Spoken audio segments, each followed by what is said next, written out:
Hello student, आप सभी का वेलकम है हमारे यूट्यूब चैनल लेट्स डिस्कस में। तो डियर स्टूडेंट, आप सभी की एक ही डिमांड थी जो सर आईटीईपी का जो एग्ज़ाम है उसके लिए आप टीचिंग एप्टीट्यूड का जो है ना कुछ इंपॉर्टेंट क्वेश्चंस करा दीजिए जो हमारे एग्ज़ाम के लिए बेहतर होगा। ठीक है, तो आज जैसा कि आप सभी को पता dear student, integrated teacher education programme जिसको नेशनल कॉमन एंट्रेंस टेस्ट के अकॉर्डिंग जो है ना एनटीए ले रहा है। ठीक है, तो इसके अकॉर्डिंग भारत के डिफरेंट डिफरेंट यूनिवर्सिटी में आप एडमिशन ले पाएंगे, जैसे कि IIT, NIT, state university, central university. और ये इंटीग्रेटेड टीचर एजुकेशन प्रोग्राम है जिसके के थ्रू जो है ना बीए बीएड होता है, बीएससी बीएड होता है, बीकॉम बीएड होता है। ठीक है, तो डियर स्टूडेंट, आप सभी के लिए काफ़ी इंपॉर्टेंट रहने वाला है ये टीचिंग एप्टीट्यूड का जो है ना ये क्लास है, टीचिंग एप्टीट्यूड का ये क्लास है।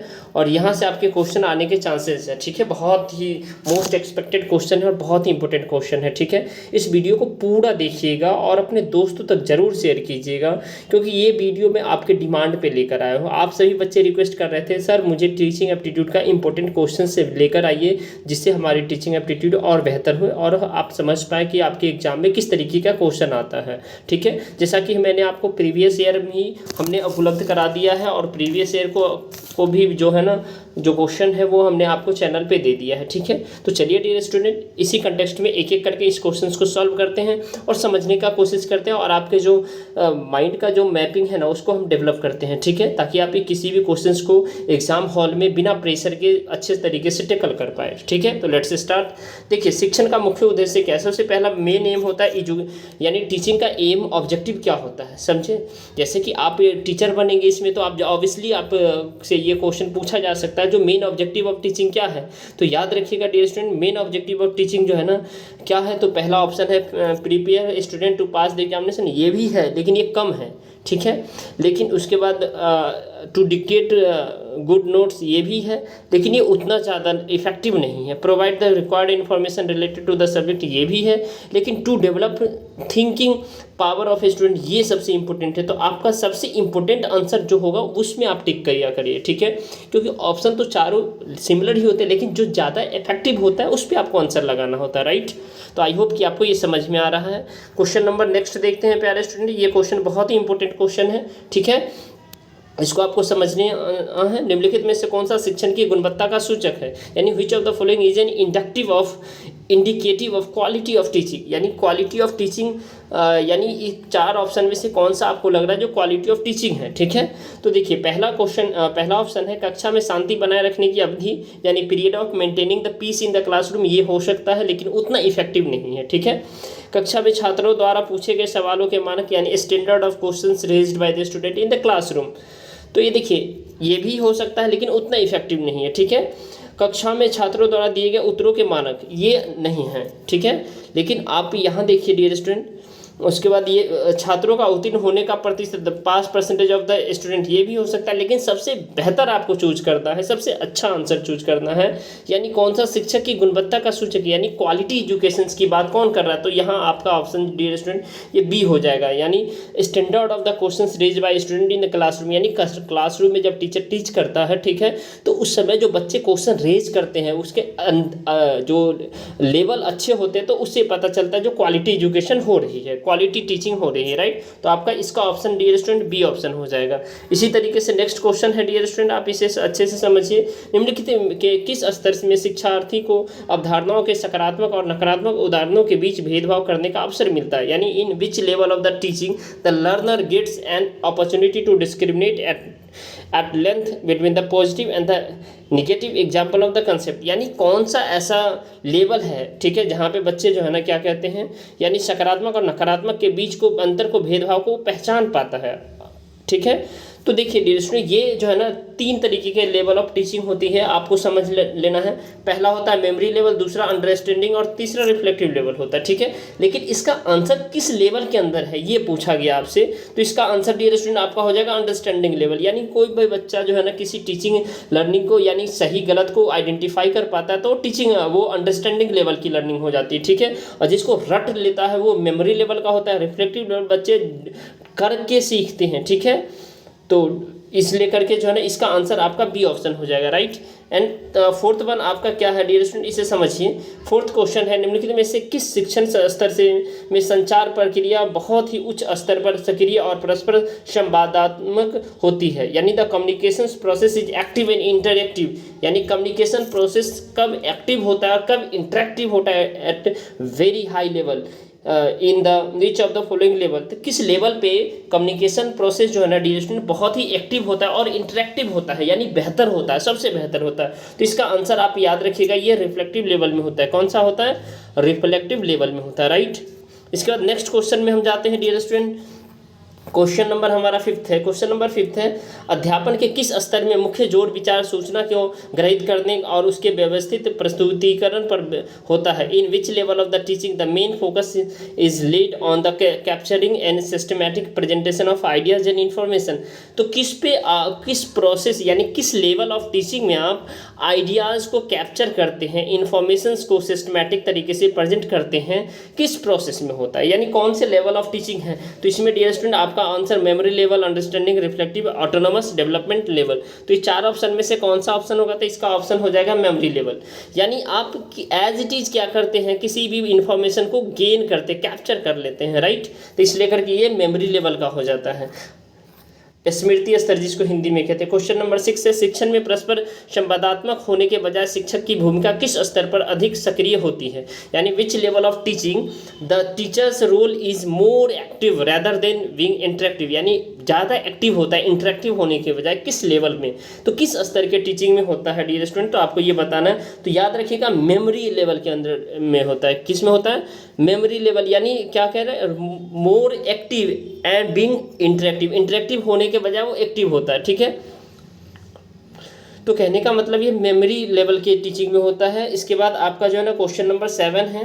क्वेश्चन नंबर 7 यहाँ देखिए आपका यहाँ है, शिक्षण के अवबोध स्तर के बारे में निम्नलिखित में से कौन सा सही है? Which of the following is true about the understanding level of teaching, यानी अंडरस्टैंडिंग लेवल ऑफ टीचिंग के बारे में कौन सा सही है नीचे?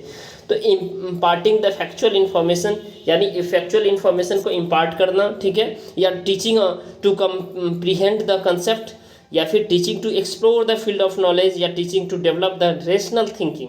तो इसका जो डियर स्टूडेंट आपको बेहतर ऑप्शन होगा teaching to comprehend the concept, यानी वो टीचिंग बेहतर होता है अंडरस्टैंडिंग में जो आपको समझ को, आपके समझ को डेवलप करता है, अवधारणाओं को बनाता है, कंसेप्ट को बनाता है, ठीक है, ताकि आप किसी भी आइडियाज़ को, किसी भी थॉट को, किसी भी चीज़ों से रिलेट कर पाओ बेहतर तरीके से, राइट।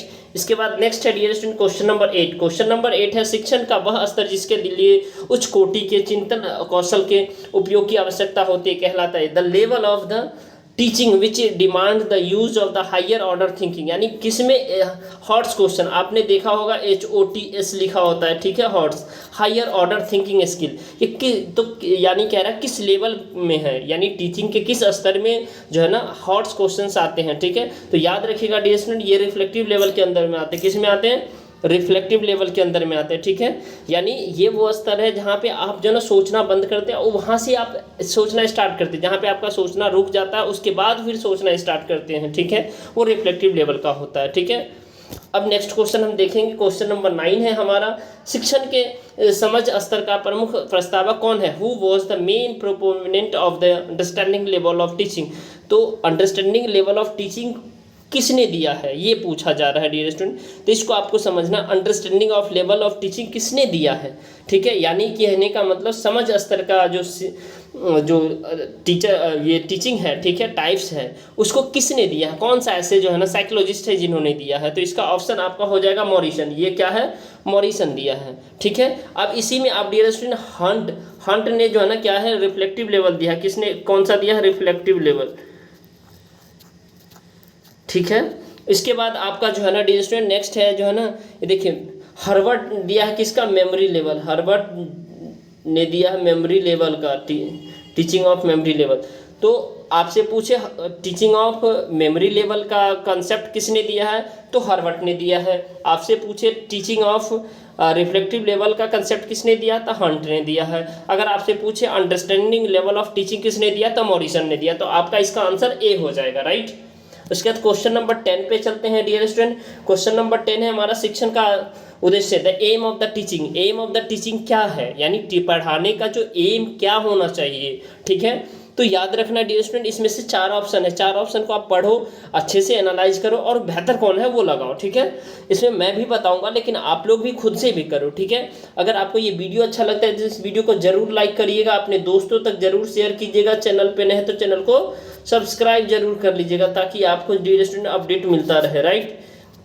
अब देखिए, तो 10th है क्वेश्चन इसका, तो इसका जो है ना डियर स्टूडेंट देखो, शिक्षण का मेन एम क्या होता है, to help the student in the examination, ये मेन एम नहीं होता है। To make a student discipline, नहीं, ये भी नहीं होता। To develop the ability of a student, ये होता है, मेन होता है, ठीक है। क्या है, स्टूडेंट के अंदर आप एबिलिटी को डेवलप करें ताकि वो हर एक प्रॉब्लम को ईजिली सॉल्व कर पाए, ठीक है, और उस प्रॉब्लम को आसानी से जो है ना डाइवर्जेंट लेवल ऑफ थिंकिंग से सोच पाए, यानी किसी भी प्रॉब्लम को एक तरीके से नहीं 10 तरीके से वो सोच पाए और फिर वो बेहतर सोल्यूशन करे, ठीक है। तो डाइवर्जेंट लेवल ऑफ थिंकिंग को क्या किया करे, प्रमोट किया कर सके। क्वेश्चन नंबर आपका डियर स्टूडेंट 11 है। क्वेश्चन नंबर 11 है, शिक्षण का लक्ष्य क्या होना चाहिए, टीचिंग शुड एम, यानी ऑब्जेक्टिव क्या होना चाहिए। यहाँ टीचिंग शुड, यहाँ ऑब्जेक्टिव लिख दो, यहाँ पे क्या होना चाहिए, ऑब्जेक्टिव। टीचिंग का क्या ऑब्जेक्टिव होना चाहिए, ऑब्जेक्टिव मतलब होता है उद्देश्य, ठीक है। उद्देश्य क्या होना चाहिए, या शिक्षण का लक्ष्य क्या, उद्देश्य क्या होना चाहिए। तब बच्चों की प्राकृतिक इच्छा और सीखने की रणनीति को बढ़ावा देना, या फिर तो पाठ्य पुस्तक में पाठ्य पढ़ाना, या class work, homework, project work देना और टेस्ट आयोजित करना, या फिर ABC और दोनों। तो इसका बेहतर ऑप्शन क्या होगा डियर स्टूडेंट, तो देखिए इसका मेन पूछा जा रहा है, मेन एम ऑफ टीचिंग, यानी मेन ऑब्जेक्टिव टीचिंग का क्या है। तो याद रखिएगा dear student, main objective teaching का हमेशा जो है ना क्या होता है, बच्चों की प्राकृतिक इच्छा और सीखने की रणनीति को बढ़ाना, यानी enhancing the children's natural desire, यानी उसको अंदर जो है ना आप सेल्फ कॉन्फिडेंस डेवलप करो, ठीक है। उसके अंदर जो है ना हर एक डीप लेवल से उसको जो है ना क्या करो, उसके रियल लाइफ सिचुएशन से कनेक्ट करके बातों को उसको सिखाओ, ठीक है। और वो स्ट्रैटेजी के थ्रू वो क्या करेगा, अब आसानी से जो है ना वो लर्न कर पाएगा, किसी चीज़ को आसानी से एक्वायर कर पाएगा, ठीक है। क्वेश्चन नंबर 12 है, अब देखते हैं डियर स्टूडेंट, निम्नलिखित में से कौन सा एक नेता के रूप में शिक्षक की सबसे आवश्यक विशेषता है, यानी which of the following is most required characteristics of teacher as a leader, यानी कौन सा इंपॉर्टेंट कैरेक्टरिस्टिक्स है टीचर्स का एज ए लीडर, ठीक है, ये आपको बताना है। तो ये देखिए, कॉन्फिडेंट तो होना चाहिए, इंस्पायर्ड अदर्स होना चाहिए, अनकाउंटेबल ये नहीं है, लेकिन क्रिएटिव एंड इनोवेटिव। तो इसमें बेस्ट ऑप्शन आपको चूज करना है जो इस क्वेश्चंस का सुटेबल आंसर हो और बेहतर ऑप्शन आंसर हो। आंसर तो वैसे ए भी है, आंसर तो बी भी, आंसर सी नहीं, आंसर डी भी है। तो बेस्ट ऑप्शन आपका डियर स्टूडेंट डी ऑप्शन हो जाएगा, यानी क्रिएटिव एंड इनोवेटिव होना चाहिए, यानी एक लीडर को, टीचर एज ए लीडर उसको कैसा होना चाहिए, क्रिएटिव होना चाहिए और इनोवेटिव होना चाहिए, राइट। अब क्वेश्चन नंबर नेक्स्ट है डियर स्टूडेंट, क्वेश्चन नंबर 13 है। इस क्वेश्चन को अच्छे से समझते हैं। शिक्षण की गुणवत्ता डैश के माध्यम से पहचाना जा सकता है, quality of teaching can be recognise, यानी क्वालिटी ऑफ टीचिंग किसके थ्रू पहचाना जा सकता है। तो देखिए क्वालिटी ऑफ टीचिंग जो है ना dear student, learning outcome and student achievement के थ्रू, या फिर welcome knowledge and the qualifications of the teachers के थ्रू, या फिर family background of the student के थ्रू, या engagement of the student in classroom activities. तो इसका जो डियर स्टूडेंट आंसर बेहतरीन ऑप्शन हो जाएगा आपका जो है ना knowledge and qualification of the teacher, इसके थ्रू हम शिक्षक की गुणवत्ता पहचान कर सकते हैं। इस क्वेश्चन को बड़े ध्यान से पढ़ो डियर स्टूडेंट, बहुत ही दिमाग से पढ़ो, क्योंकि टीचर की क्वालिटी की बात की जा रही है, न कि स्टूडेंट की। स्टूडेंट की क्वालिटी होती तो यह आंसर हो जाता, बाकी आपका आंसर बी ऑप्शन है आंसर, राइट।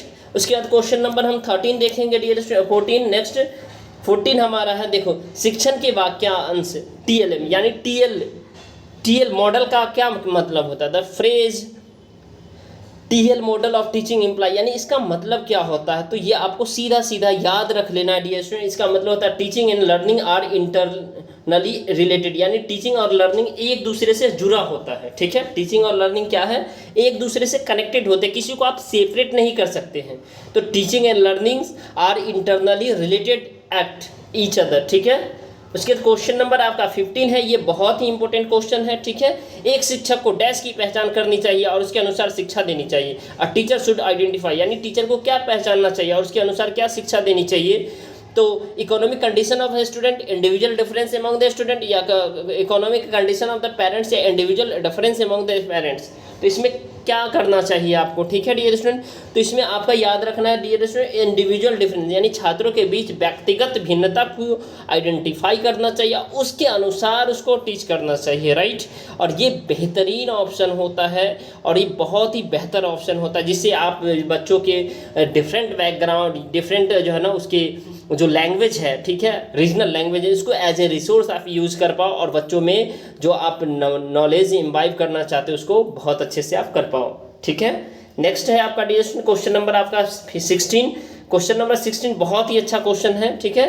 और ब्लूम के वर्गीकरण के किस स्तर में लिखित, मौखिक या ग्राफिक सामग्री से व्याख्या करना, उदाहरण देना, सारांशित करना और अर्थ निकालना शामिल है। Which level of Bloom taxonomy यानी ब्लूम टेक्सोनोमी है इन्वॉल्व, जिसमें इंटरप्रेटिंग है, एग्जाम्पलीफाइंग है, समराइजिंग है and the interfering meaning for from the written, oral और ग्राफिक मटेरियल। तो ये ब्लूम टेक्सोनोमी के जो है ना किस लेवल में ये आता है, जैसे एग्जाम्पलीफाइंग, समराइजिंग और इंटरप्रेटिंग। तो इंटरप्रेट करने की बात आती है, तो इंटरप्रेट कब हम कर पाते हैं डियर स्टूडेंट, तो ये याद रखिएगा, इंटरप्रेट हम जब हम समझ पाएंगे तभी तो इंटरप्रेट कर पाएंगे। तो ये अंडरस्टैंडिंग लेवल में आ जाएगा, किस में आ जाएगा, अंडरस्टैंडिंग लेवल में आ जाएगा, इसको याद रखना है आपको, राइट। ना कि रिमेंबरिंग में भी नहीं है, अप्लाइंग में नहीं है, क्रिएटिव में। जब हम समझेंगे तभी तो उसको क्या करेंगे, समराइज कर पाएंगे, इंटरप्रेट कर पाएंगे, एग्जाम्पलीफाई कर पाएंगे, राइट।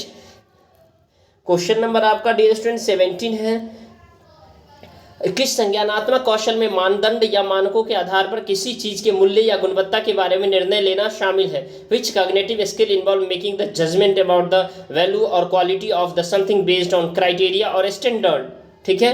तो ये किस में है, यानी जो है ना किस कॉग्निटिव स्किल का जो जजमेंट के लिए जो है ना मतलब क्या कह रहे रिस्पॉन्सिबल है, ठीक है, जजमेंट दे के लिए, ठीक है। तो आपको ये 17 का जो है ना आपका एनालिसिस नहीं हो, जजमेंट। जब हम रिजल्ट की बात करते हो तो याद रखना डायरेक्ट आप इवैल्यूएशन पे आ जाओ, कहाँ जाओ, इवैल्यूएशन पे आ जाओ, ठीक है। ये आपका सिंथेसिस नहीं होगा, कंप्रीहेंशन नहीं होगा, ठीक है। अगर आपको ये वीडियो पसंद आ रहा है तो इस वीडियो को जरूर लाइक करिए, अपने दोस्तों तक शेयर कीजिए और चैनल पे नहीं है तो चैनल को सब्सक्राइब जरूर कर लीजिए डियर स्टूडेंट, क्योंकि आपकी डिमांड पर मैं ये आपको वीडियो बना रहा हूँ, ठीक है, ताकि आप लोगों का जो एक सपना है, ड्रीम है, जो IIT, NIT, state university, central university में एडमिशन लेने का, वो आपका पूरा हो जाए। और आई होप जो भी बच्चे इसको ध्यानपूर्वक देखेंगे डेफिनेटली उसका पूरा हो जाएगा, ठीक है।